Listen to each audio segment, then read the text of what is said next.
Hello everyone, welcome back to another session of Demo Mondays. Demo Mondays is a video series presented on Mondays where I invite founders, creators, and representatives of different Amazon seller softwares, and I ask them to present these tools and their products just like this on the screen. And this time my guest is ForecastRx.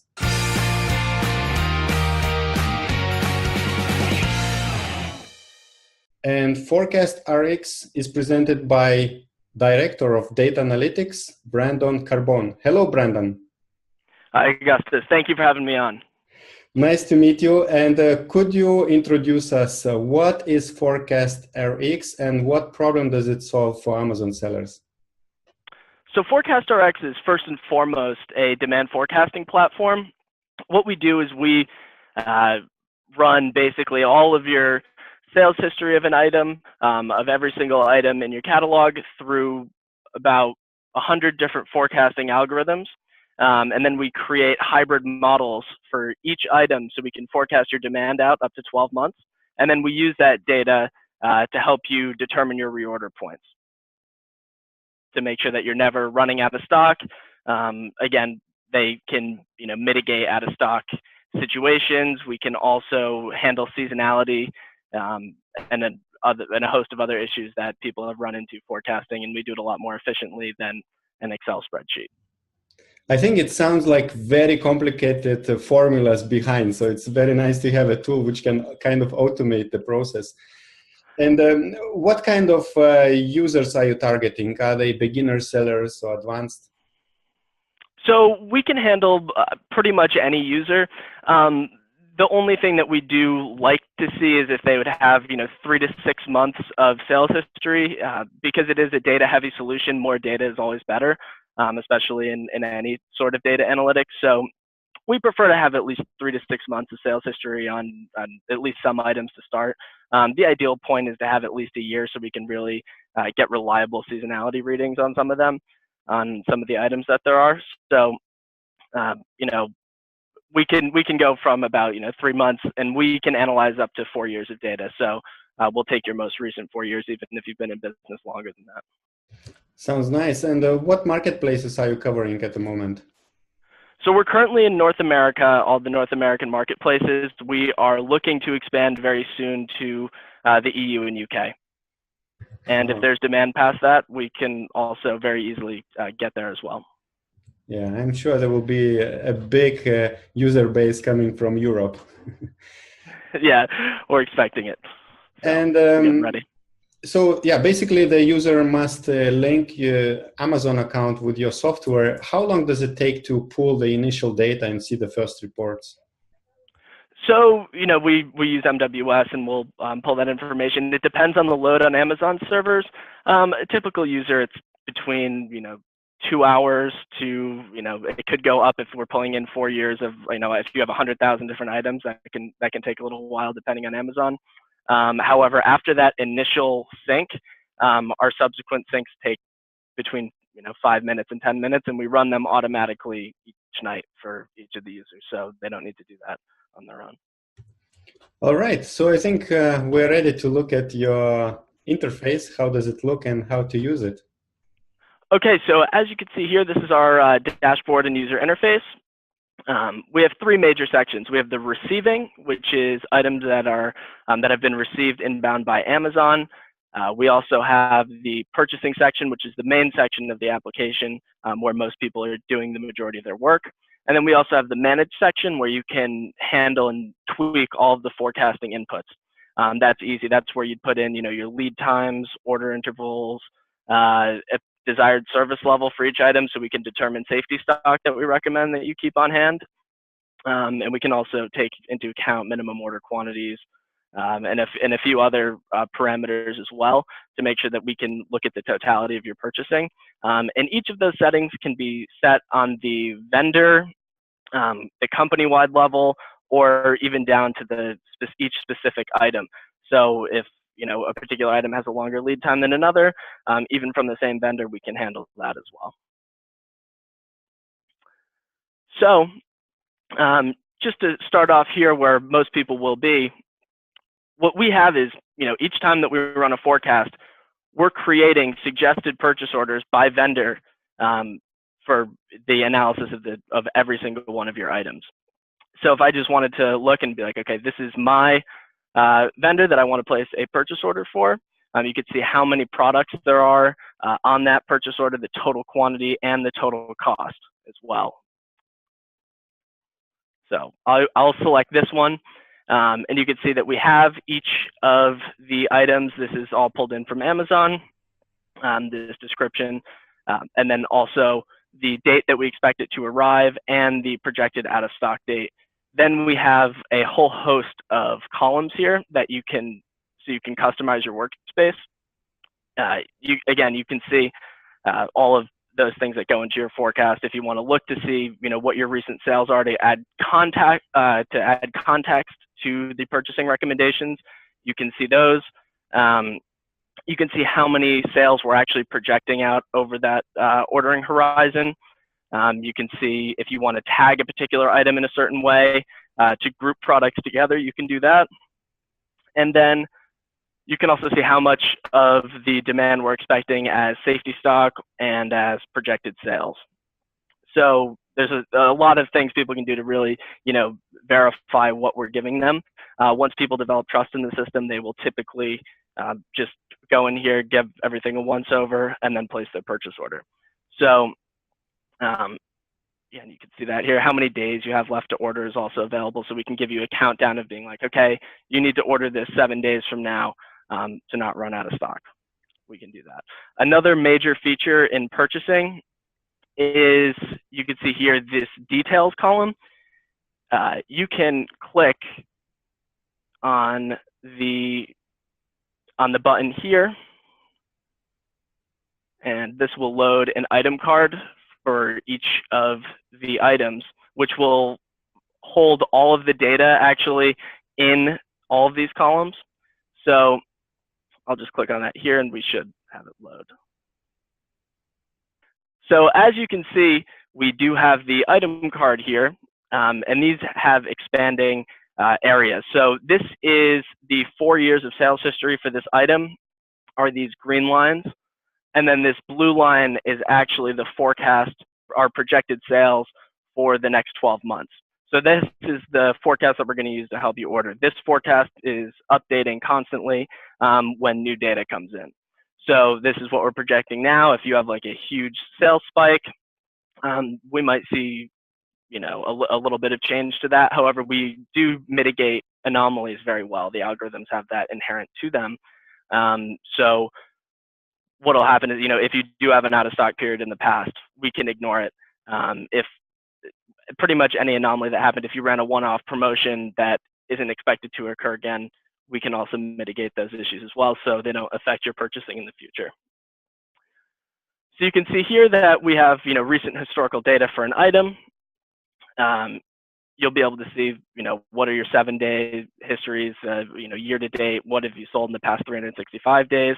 And then you can see the future projections as well, what you have on hand, if you have something in your warehouse, how many sales we're projecting over the horizon, which is, we're looking at into the future, the projected out of stock date.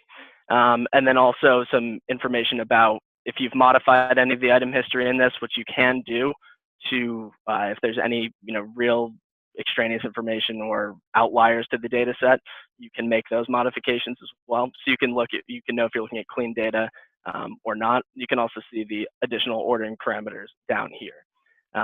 This consolidate section will also, if you have like lot multiples or case quantities, we can show you the result of that on your item. So you can see here that we need to purchase in quantities of 50. So this might say that you needed to purchase 140, but we'll round that to 150. And again, if you're okay with this, then you can just go in and create the purchase order right from here. We store all the addresses and everything that you've used in the past on a vendor level, depending on where you're shipping it. If it's to your own warehouse or to a fulfillment center directly, we can also take that into account. And really what this does for the user is saves you that time of forecasting, each individual item, and we do it with a very, high degree of accuracy. The way that this product really came to the Amazon market was that we had an in-house Amazon seller as part of our parent company, which is an IT company. And basically, as they grew and they got up past, like 500 items to 1,000 items, and then it grew even further past that, we were breaking Excel spreadsheets. We had miserable forecasting performance, especially with very long lead times, and taking into account all of those things. I've spoken to a lot of Amazon sellers that have the same sorts of issues, and we're like, there must be a better way. We couldn't find one at the time that really met all of our needs, so we partnered with a manufacturing ordering system that can work even down to like bill of materials levels, where each individual part of the forecast was extremely important, and if you didn't have that small part down, it can really affect the entire business. So we wanted that level of accuracy brought to our Amazon company. So we were able to partner with them, use our IT background here and also the development side. And we also had, luckily, a lot of data scientists around, so we were able to, program the algorithms and such, and create the best forecasting models for the Amazon side as well. And also in terms of data sources, we obviously do integrate with Amazon, but we also integrate with QuickBooks as well. So if you have sales outside of Amazon, a lot of people have multiple storefronts. We can take that into account. Also, some people prefer just to use their QuickBooks, the QuickBooks integration rather than a simple Amazon integration for a few other reasons. So we can use that as well. In addition to the suggested purchase orders, we also have the custom PO field. So what you can do is view all of the items, even the ones that we haven't pre-filtered and sorted for you. And this can help, create your own PO. You can see all the data for every single one of your items. And we're just going to let that load now. We have quite a few items on this demo account. Okay, so now that we're in custom, what you can do is you can see every single one of your items, even ones that don't have positive recommended quantities. These are items that maybe that don't need to be ordered yet. Maybe you're a little bit overstocked on them. And you can see that as well, how many more items you have than what we'd recommend given the ordering horizon. So that's a lot of useful information. We do have some users that will discount items based on this. If they have, 500 more than they need, they can run a promotion to clear some of that out to free up some capital. So that's definitely been another benefit of the software that was slightly unintended at the beginning, but people have definitely enjoyed that. Again, you can also view all of the different item cards to get all the information about these. A lot of people do research on their items here. You can also, again, you can see here, add individual line items to a PO. All of these columns are sortable and also filterable. You can see here. So if you wanted to look at just one parent item, one parent group of items, you can do that. All the way down and get really granular. You can also obviously just filter by vendors. You can sort by them, and going all the way out, you can see these are. I only want to see items that are recommended, but I want to see all of them. Right here, you can you could put in a 0, and you'd see all of those recommended quantities. You can also predict with with due dates, and then prices and whatnot. And we can keep going. This is also an expandable window, so you can have the workspace fill your entire screen if you'd like to. If you want to have a lot of data on the screen at one time, that can be very useful. You can also export all of these items, all the available items, or the items that you have already over on a PO to a CSV file. If you prefer to have them in Excel for some reason, if you need to store them somewhere and you want to get the data outside of the system, pretty much every screen in ForecastRx is exportable to a CSV file, which is definitely useful if you need to upload it to, like if you need to upload a purchase order to your accounting system. I'll move back to suggested POs here to actually go through the purchase order creation step. So right here we have, we are on a suggested PO for this vendor, this SBT vendor. I have all of my items in a PO. I've, theoretically gone through and checked and been like, all right, everything is great. Everything looks good. I don't have an additional item. Maybe there is an additional item here that I need to throw on or add an additional quantity because I know that I'm going to be running a promotion next month. So you can make those adjustments as well to this purchase quantity column. So I can just double click this. This is the quantity that I'm actually going to purchase. I could be like, this tells me 25, but I want to order 15 maybe. So you can do that as well. And then everything looks great. I'm just going to create the PO right here. You can see that I have multiple due dates. It gives me a warning saying that, hey, you're about to place a PO, but these products have different lead times, therefore they have different due dates. So you have the option of retaining each individual due date, but you can also provide a single due date, or you can also remove ones that don't fall within the period that you want to. So we're just going to keep all of them and retain the individual due dates. And you can see here that this is our PO wizard and creator. So you can put in your purchase order number here. Let's put in a random number for that. We do have the due date that, again, we've carried over. And then this doc date is today's date. You can also put in your payment terms. We have the vendor here. We have an address book. Since this is a demo account, we don't have all of our addresses in there. But again, you can save them and store them per vendor. You can even have multiple addresses per vendor if that is the case or if they change. Again, all of these fields here in your actual line items on the PO are editable. For example, if there's a price change on a particular item, if you get a discount, you can do that as well. And then we obviously have the line item total here. And you can minimize this if you're like, I'm done with this. I can minimize the fields that I've already completed, so I know that. We have the shipping section here as well. This is just common purchase order information. So you have your own billing address if there's any comments. And again, then we come down to the total, the important parts here. We have, subtotal if there's a shipping cost, tax, other, and then it just comes to the total. You can continue. Sorry, I do need to put in a vendor address. So I'll just continue there. Everything looks good.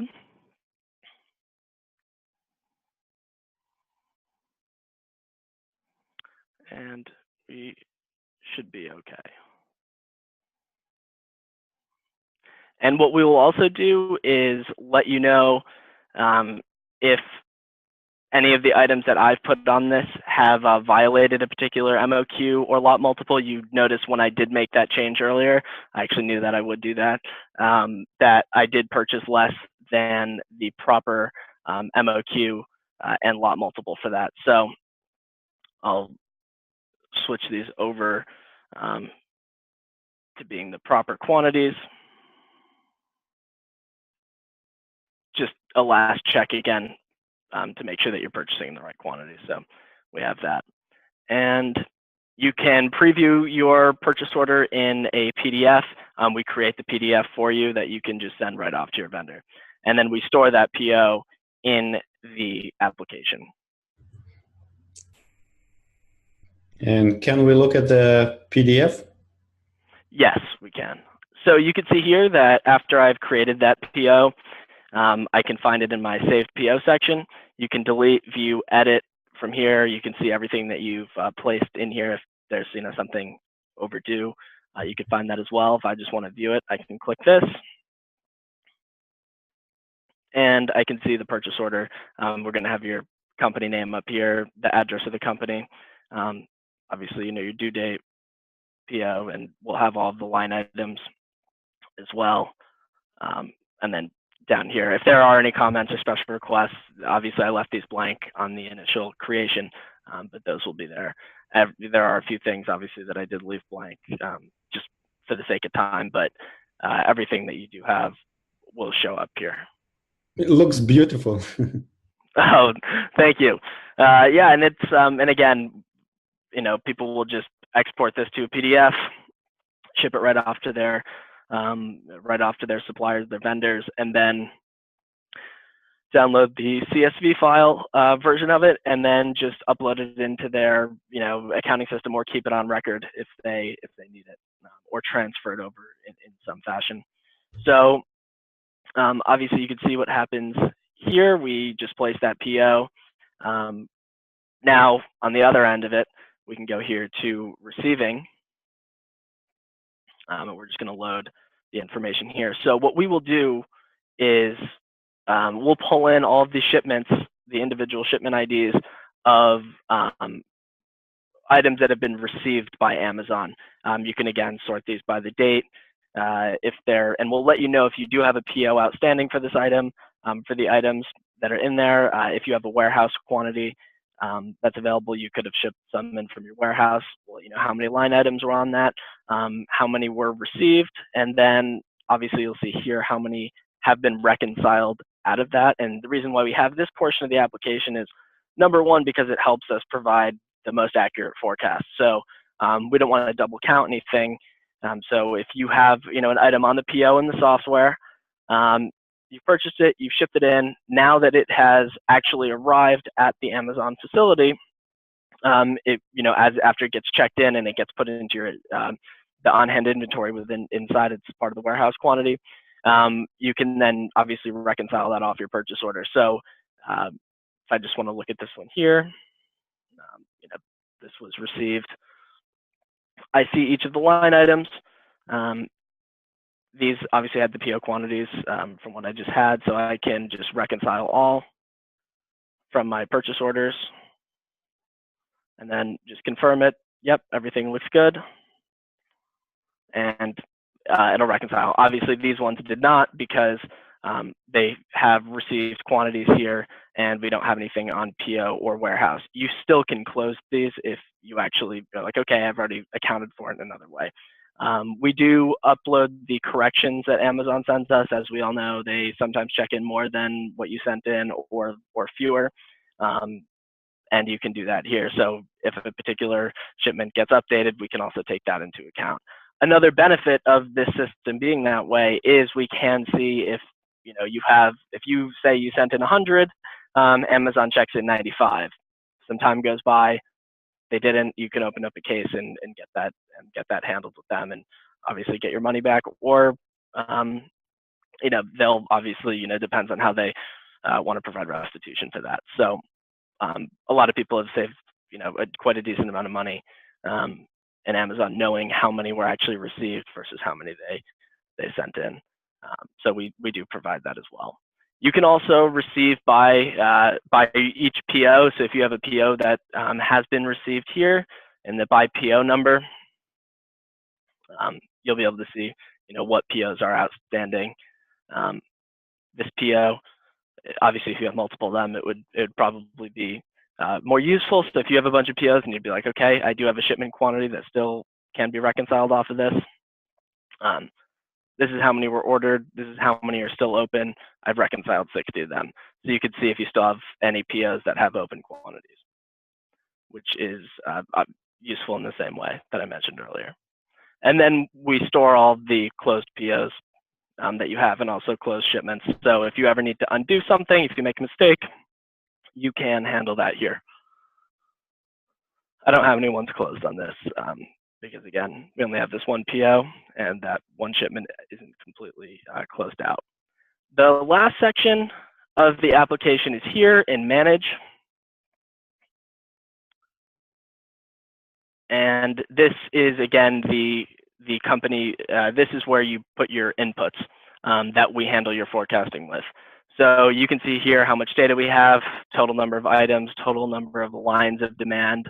You can see how many vendors you have, what's the total amount, the total line items of supply that you currently have outstanding. And then we have your global defaults of lead time and service level. You can also choose to select email notifications when we run a forecast or sync. And this is obviously just your global default. Then you can get as specific as items here. So this is loading all the items that I have inside of ForecastRx. Okay, so again, you can see that we do have quite a few columns here that have been already filled in, and this information. The easiest way to do that is through our bulk management tool here. You can, again, export this to a CSV file, make any manipulations that you want to in Excel. You can just put in all of your vendor prices, information that Amazon doesn't have if they don't have MOQ. Okay, these are my minimum order quantities for these items. These are the desired service levels that I want to have on particular items, where that's very important going by particular items. If you have a parent group of products and you have very high priority children within that family of products, you can increase the service level for those more important items that you want to divert more cash to, that you absolutely can't run out of stock on, and then kind of deprioritize the other ones that still are there but are more accessories to that than are your main powerhouse selling items. So it can help you optimize your inventory that way. And then obviously once all that's done, just import it right back up.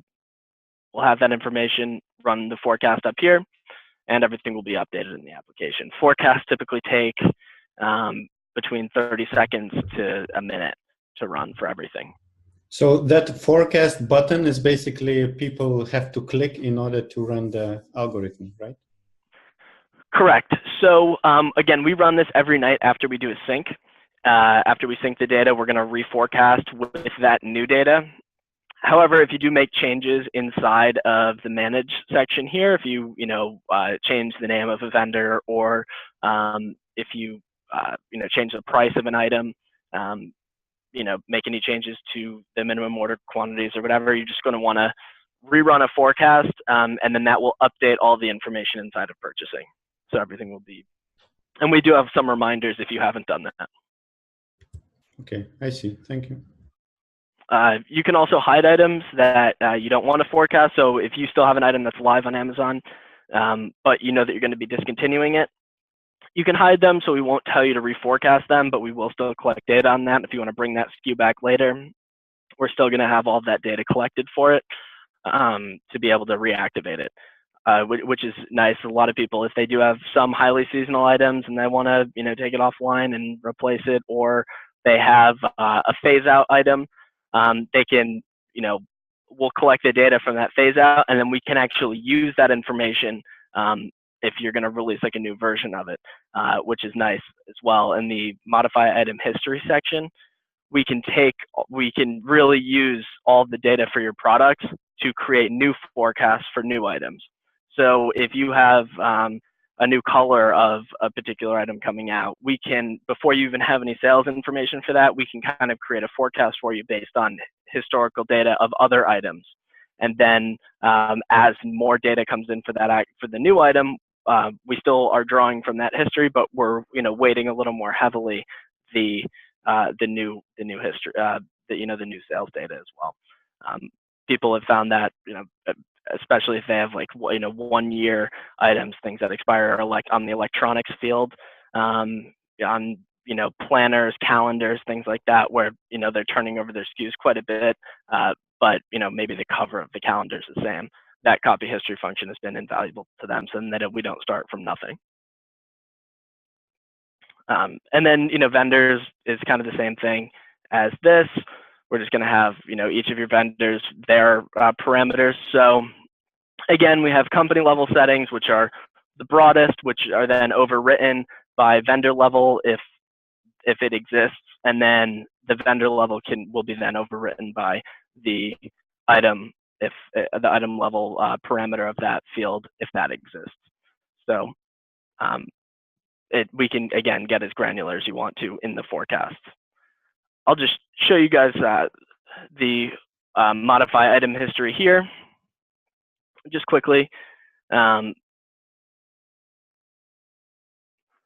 if I just select an item here, this item doesn't have too much history on it. You can see here that we go back a few months. We see it on the graph.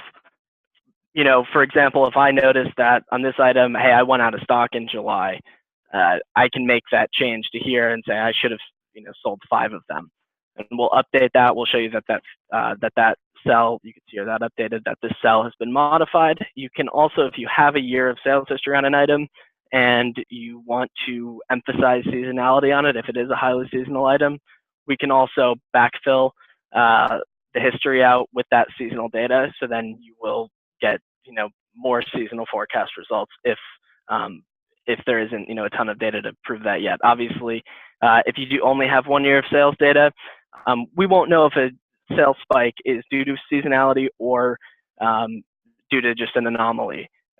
And if you want that to have it as a repeated pattern, we can accommodate for that. If you have 2 years of sales history on an item naturally and there's a seasonal pattern, we'll recognize it automatically. The reason for that is if you do have an out of stock period, we don't want to realize that, we don't want to anticipate that to be a season. Obviously, we want to keep you in stock for that. So we will mitigate those anomalies automatically unless you tell us that, hey, that's the way it should be. But again, that's only with 1 year of sales data. As you get more data, we're going to be able to handle that automatically. And so for copy history as well, this is what I was alluding to earlier.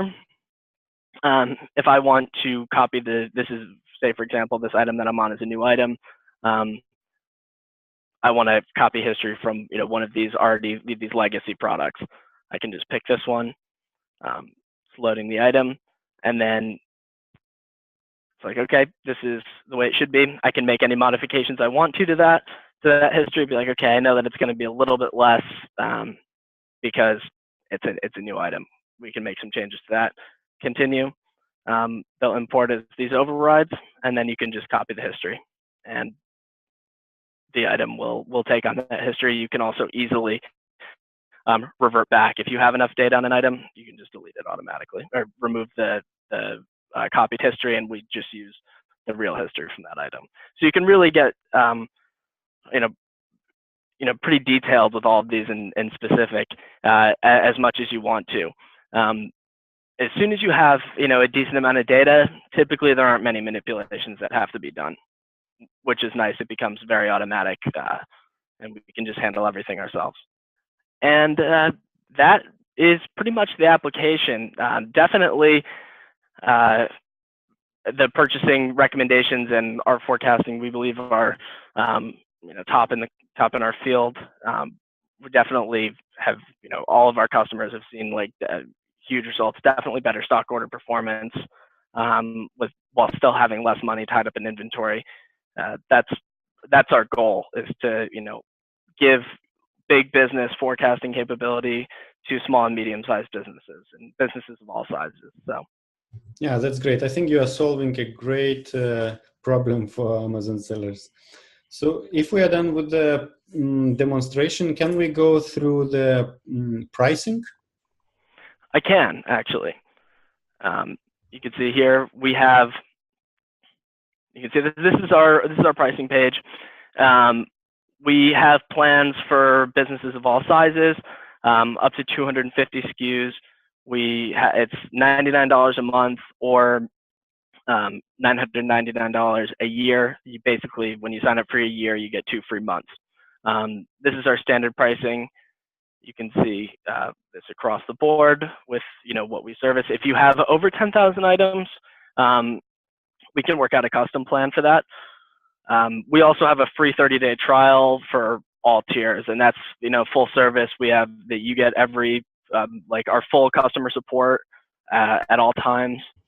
All right, thanks a lot. I think your interface is really very easy to use, and I hope people are not complaining about the user interface. It's really nice. And thank you. Could you share with us, do you have any future features planned to roll for the users? We're actually in quite a bit of a development cycle right now. We, again, just finished that new user interface that you just commented on. That's brand new for us. In the immediate future, we're reintroducing our kit builder functionality. So, for multi-packs and also, groups of products, we'll be able to forecast that on multiple levels.